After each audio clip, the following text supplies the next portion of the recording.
আসো, বসো, তুমি বসো। ঠিক আছে, চলো গোপাল এবার বাড়ি চলো বলো। চলো গোপাল এবার বাড়ি চলো।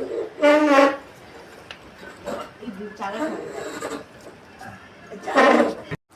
এটা উল্টো রথের দিনকার ভিডিও। ওই দিন কুট্টুসের রথ ওর মামার বাড়ি থেকে ওর নিজের বাড়িতে নিয়ে যাওয়া হচ্ছিল। সেদিনকে কুট্টুসের শরীরটা বিশেষ ভালো ছিল না, সর্দিও লেগেছিল, জ্বর জ্বর ভাবও ছিল, তাই একটু বদমাইশিটা কমই করেছে। আস্তে আস্তে করে রথটা টেনে টেনে নিয়ে আসছিল। আমি, ওর দাদা, ওর দাদান আর কুট্টুস এই চারজন মিলে রথটাকে নিয়ে আসছিলাম। আর দেখো মাঝে মাঝে একটু জয় জগন্নাথ বলে উঠছে। কি সুন্দর রাস্তা দিয়ে আস্তে আস্তে করে রথটা টেনে টেনে নিয়ে আসছিল। আর রাস্তায় একটা ঠাকুমা ওর নাতিকে নিয়ে ঘুরে বেড়াচ্ছিল, তো আমাদের রথ দেখে আবার রথটা টানলো। আর এই দেখো এখানে ছোট ছোট সব বাচ্চারা রথ নিয়ে বেরিয়েছে বাবা মার সাথে, কত সুন্দর।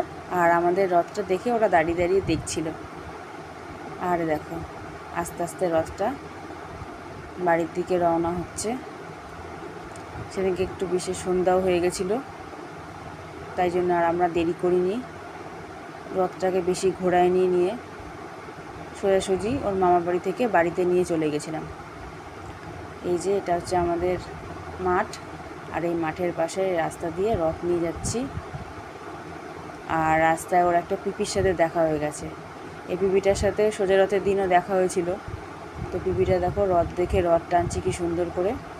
তারপরে এই রথ আমাদের বাড়ির গলিতে ঢুকে পড়েছে। আর এখানে একটা পাঁচিলের ওপরে একটা ছোট্ট বিড়ালকে দেখে ও বদমাইশি করছিল। তারপর আবার সুন্দর করে রথ টেনে টেনে নিয়ে যাচ্ছিল। এবার আমরা আমাদের বাড়ির গেটের সামনে রথ নিয়ে চলে এসেছি। আর ঠাম্মিকে ডাকছিল, ঠাম্মি রথ এসে গেছে এরকম বলছিল। এ দেখো রথটাকে ঘরের ভেতরে ঢোকাচ্ছে।